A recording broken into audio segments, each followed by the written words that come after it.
Narito na naman tayo para sa isang napaka-sweet at nakakakilig na love story nila Kalingap Edu at Ate Viancy. Tulad mo ay aking makilala at kung ano ako. Sa pagpapatuloy ng ating video ay pumunta si Kalingap Edu sa bahay nila Ate Viancy para naman sunduin si Viancy at ang kanyang pamilya papunta sa groundbreaking ceremony ng kanilang bagong bahay.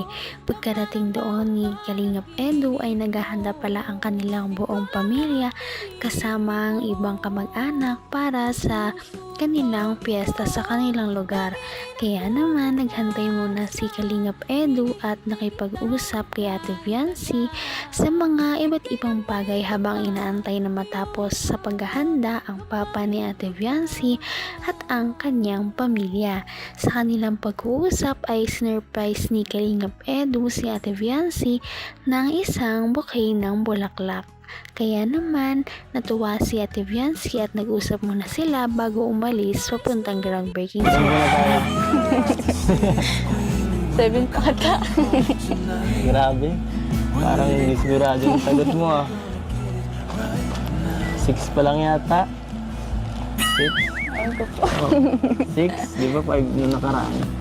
Masaya ka ba? Masaya ka ngayon no? Siyempre. Bakit? Kailangan ko po bang itanong? Siyempre kailangan ko malaman kung saan ka, kung anong nagpapasaya sa'yo. Kayo po. Charot. Hindi na nakakagulat para sa lahat na magbigay ng regalo si Kalingap Edu para kay Ate Viancy. Nagbigay nga siya ng isang crochet na bouquet ng flowers para kay Ate Viancy na may ilaw-ilaw pa.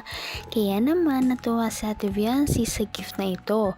Ang mas nagpagulat sa mga viewers at talaga namang nagtrending sila dahil dito ay dahil meron palang surprise na gift si Ate Viancy dahil kung mapapansin natin ay hindi talaga si Ate Viancy yung tipo ng babae na talagang nag-gift palagi sa isang lalaki. Kaya naman nagulat ang buong Kalingap team noong sinabi niya kay Kalingap Edu na meron pala siyang gift na ibibigay mamaya bago mag groundbreaking ceremony o di kaya naman pagkatapos ng groundbreaking ceremony.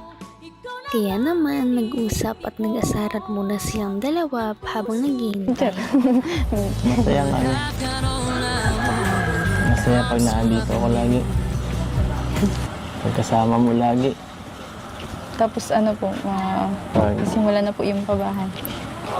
Kaya Kahit ako masaya ako para sa'yo dahil ito. Matagal ka naghintay, di ba? Matagal kayo naghintay. Baka naiinip ka na nga eh. hindi po. Hindi ka nagreklamo.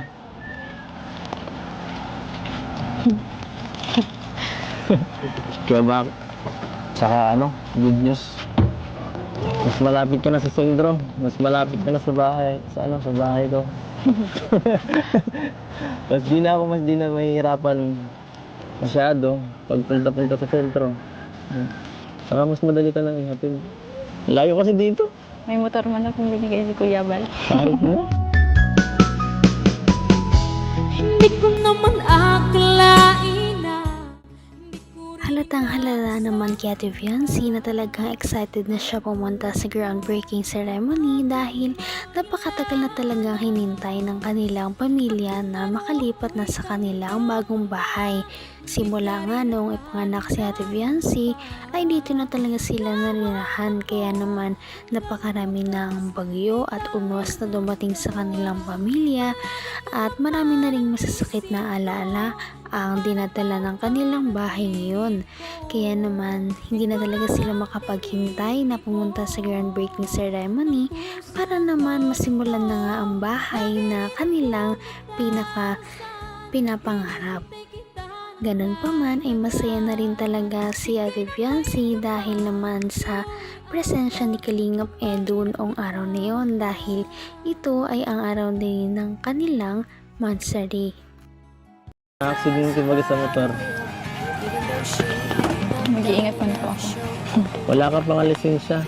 Hindi ka man marunong magbike. Matagal pa man po ako ano dun. Sa dahil. Ha? Isang taon po. Hindi ako papayag. Sana, nakaredy na ba sila? Sila nanay? Opo. Kasama sila lahat? Okay lang. Si mama po. Si mama lang? Tapos, Kahit lahat sila. Yung family mo lahat. No? Para makita rin nila yung nakita na ba nila yung mo doon, yung lupa? Hindi pa naman pala eh. Hindi naman pala. Mas Pwede maganda pa kung sasama? makita. Pwede. Nagamitin tayo ng dyan. Yung sasakyan ko. Sasakyan natin. Opo. Yung yung tricycle po. Sasakyan natin. Sasakyan natin. Yung kotse ko. Baka.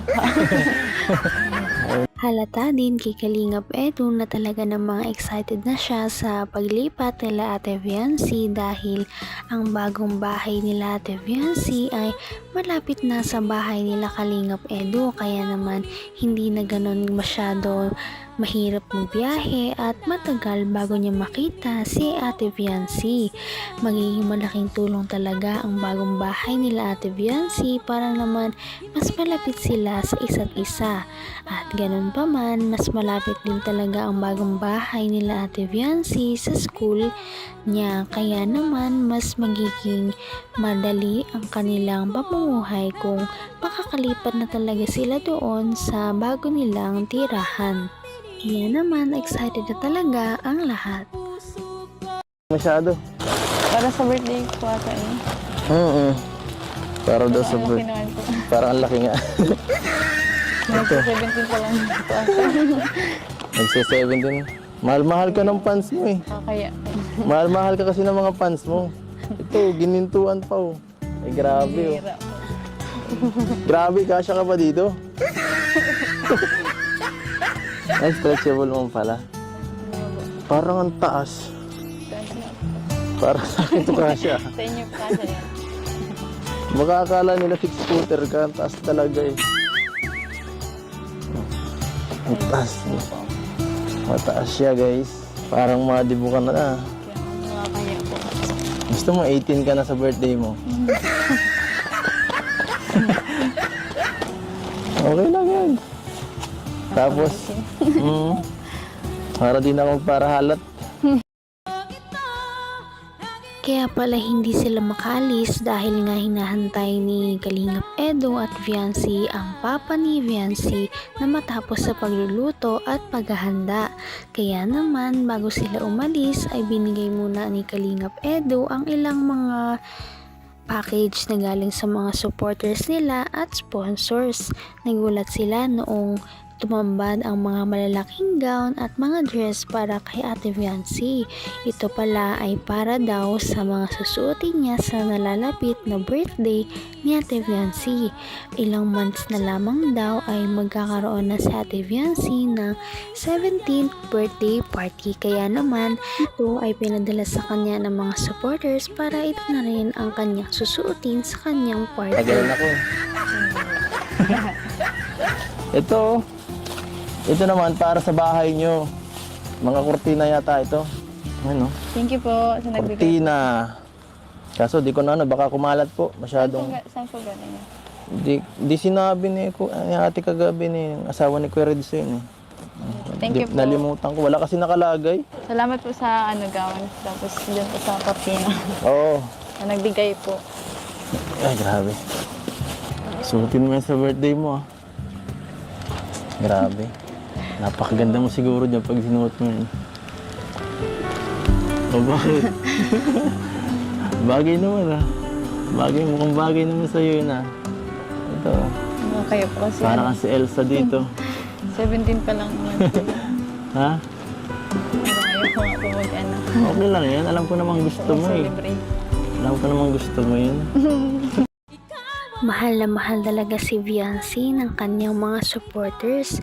Hindi naman natin masisisi ang kanyang mga supporters kung bakit siya mahal na mahal dahil sa taglay na ugali ni Viancy na sobrang bait at mapagmahal sa kanyang pamilya. Deserve niya ang mga pinadala sa kanya ng mga sponsors. Talaga namang nagpasalamat siya dahil sa birthday niya ay hindi na siya gagastos ng mga damit. Para kay Viancy ay napakagarbo na ng mga ito kaya naman nahihiya din siya na tanggapin ng mga ito.